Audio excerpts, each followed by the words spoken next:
गाड़ियों पर टैक्स को लेकर नई नीति बनाएगी उत्तराखंड सरकार। हर साल बढ़ जाएगा 5% टैक्स।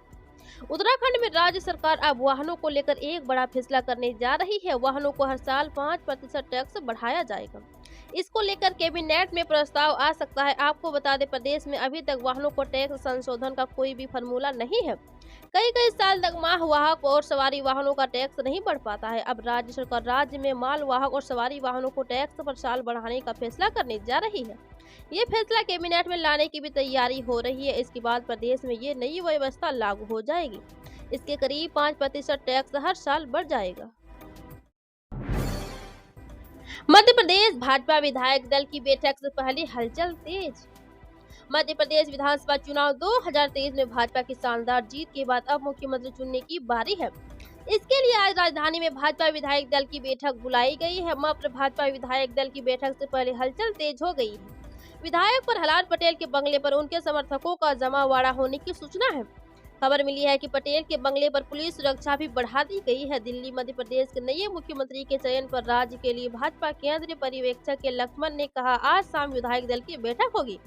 मनोहर लाल खट्टर के 3 सदस्य कमेटी विधायकों से चर्चा करेगी। बाद में आला कमान उस पर निर्णय लेंगे। छत्तीसगढ़ के मुख्यमंत्री पद की शपथ कब लेंगे विष्णुदेव साय?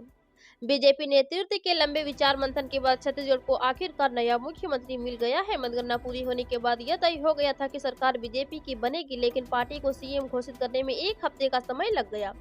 अब विष्णुदेव साय को छत्तीसगढ़ की कमान सौंप दी गई है। इसी के साथ उन्होंने ये दावा किया है कि राज्य को और जल्दी विकास करेंगे। विष्णुदेव साय कब लेंगे छत्तीसगढ़ सीएम पद की शपथ? राजस्थान में 1 साल के लिए सीएम का पद क्यों मांग रही वसुंधरा राजे? राजस्थान में मुख्यमंत्री पद के लिए भारतीय जनता पार्टी बीजेपी के अंदर मचा सियासी घमासान जारी है। यहाँ बीजेपी की मुश्किलें कम होती नहीं दिख रही। 3 दिन दिल्ली में पार्टी के आला अधिकारियों से मुलाकात के बाद भी पूर्व सीएम वसुंधरा राजे के बगावती तेवर कम होते नहीं दिख रहे हैं। इन तेवरों ने पार्टी आलाकमान की चिंताएं भी बढ़ा दी है। सूत्रों के अनुसार इस मामले में खुद पार्टी के राष्ट्रीय अध्यक्ष को दखल देना पड़ा है। सूत्रों की माने तो बीजेपी के राष्ट्रीय अध्यक्ष जेपी नड्डा ने रविवार रात वसुंधरा राजे को फोन किया। शिवराज ने कहा, आपने देखी गई और मुझे लगता है कि मैं एक बार फिर भारत का बड़ा राज्य मध्य प्रदेश अपनी समृद्ध सांस्कृतिक विरासत, ऐतिहासिक धरोहर, प्राकृतिक संसाधन, कुदरती सौंदर्य आदि के लिए जाना जाता है। तकरीबन 3,08,000 वर्ग किलोमीटर क्षेत्र में फैल इस राज्य को देश का गौरव कहा जाता है। पिछले लगभग 1 दशक में मध्य प्रदेश में महिला सशक्तिकरण, किसान, शिक्षा, चिकित्सा, गुड गवर्नेंस, रोजगार की दिशा में तेजी से विकास हुआ है। वर्तमान सरकार राज्य में नवीनीकरण, ऊर्जा, युवाओं में कौशल विकास, डिजिटलीकरण और शिक्षा व स्वास्थ्य सेवाओं को बेहतर बनाने पर जोर दे रही है। जम्मू कश्मीर पुनर्गठन संशोधन विधेयक और आरक्षण संशोधन विधेयक को आसान। जम्मू कश्मीर आरक्षण संशोधन विधेयक 2023 और जम्मू कश्मीर पुनर्गठन संशोधन विधेयक 2023 को ध्वनि मत से लोकसभा में पारित किया जा चुका है। अब इस पर राज्यसभा में चर्चा होगी। चुनाव से ठीक पहले इन दोनों विधेयकों के लोकसभा में पास हो जाने के बाद सत्ता के गलियारों में चर्चा होने लगी कि केंद्र सरकार इस विधेयक के जरिए जम्मू कश्मीर की भाजपा इकाई के हाथ मजबूत करना चाहती है। ऐसे में इस रिपोर्ट में डिटेल में समझते हैं कि आखिर जम्मू कश्मीर आरक्षण संशोधन विधेयक 2023 और जम्मू कश्मीर पुनर्गठन संशोधन विधेयक 2023 किया है और इसके पास हो जाने से क्या होगा। सीएम कौन है राज्य के होने वाले नए मुख्यमंत्री? छत्तीसगढ़ विधानसभा चुनाव में भारतीय जनता पार्टी बीजेपी ने प्रचंड दर्ज की है। राज्य में भाजपा की जीत के बाद लंबे समय से मुख्यमंत्री के चेहरे के लिए जारी मंथन रविवार को थम गया। पार्टी ने विष्णुदेव साय को राज्य की कमान सौंप दी है। साय कुनकुरी विधानसभा सीट से विधायक है। विधानसभा चुनाव में उन्होंने कांग्रेस के अपने सबसे निकटतम प्रतिद्वंदी यूजी मिंज को 25,541 वोटों के अंतर में मात दी है। विष्णुदेव साय को चुनाव में 87,604 वोट मिले हैं। वो पूर्व मुख्यमंत्री रमन सिंह के बेहद करीबी भी माने जाते हैं।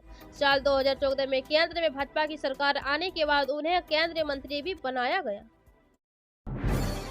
निराश हो लेकिन लंबी लड़ाई के लिए तैयार। आर्टिकल 370 पर सुप्रीम कोर्ट के फैसले के बाद बोले उमर अब्दुल्ला।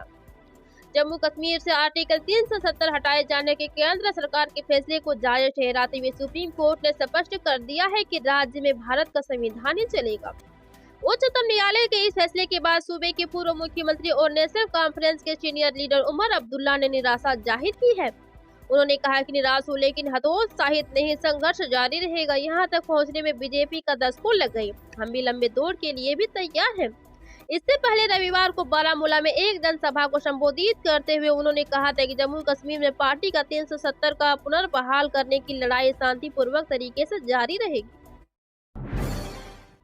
वसुंधरा राजे ने 1 साल के लिए मांगा राजस्थान का मुख्यमंत्री पद, जेपी नड्डा को किया फोन।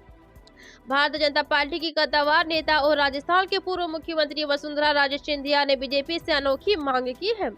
सूत्रों का कहना है कि वसुंधरा राजे सिंधिया ने पार्टी के केंद्र नेतृत्व से 1 साल के लिए राजस्थान का मुख्यमंत्री उन्हें ही बनाने की मांग की है। इसके बाद वो खुद इस पद को छोड़ देगी। हालांकि इसी के साथ सूत्रों ने भी बताया है कि पार्टी नेतृत्व ने उन्हें स्पीकर बनाने की पेशकश की थी। सूत्रों का कहना है कि उन्होंने स्पीकर बनाने की पार्टी के प्रस्ताव को इनकार कर दिया। राजस्थान की पूर्व मुख्यमंत्री वसुंधरा राजे ने बीजेपी अध्यक्ष जेपी नड्डा से उन्हें ही मुख्यमंत्री बनाने का निवेदन किया है। आर्टिकल 370 हटाना संवैधानिक रूप से वैध, भारत का संविधान से चलेगा जम्मू कश्मीर। सुप्रीम कोर्ट की संवैधानिक पीठ अनुच्छेद 370 पर सुनवाई करते हुए ऐतिहासिक फैसला सुनाया। सुप्रीम कोर्ट ने कहा कि आर्टिकल 370 को बेअसर कर नई व्यवस्था से जम्मू कश्मीर को बाकी भारत के साथ जोड़ने की प्रक्रिया मजबूत हुई है।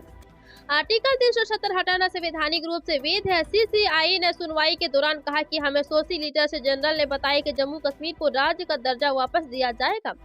लद्दाख केंद्र शासित क्षेत्र रहेगा। हम निर्देश देते हैं कि चुनाव आयोग नए परिसीमन के आधार पर 30 सितंबर 2024 तक जम्मू कश्मीर में विधानसभा चुनाव करवाए। राज्य का दर्जा भी जितना जल्द संभव हो बहाल किया जाए।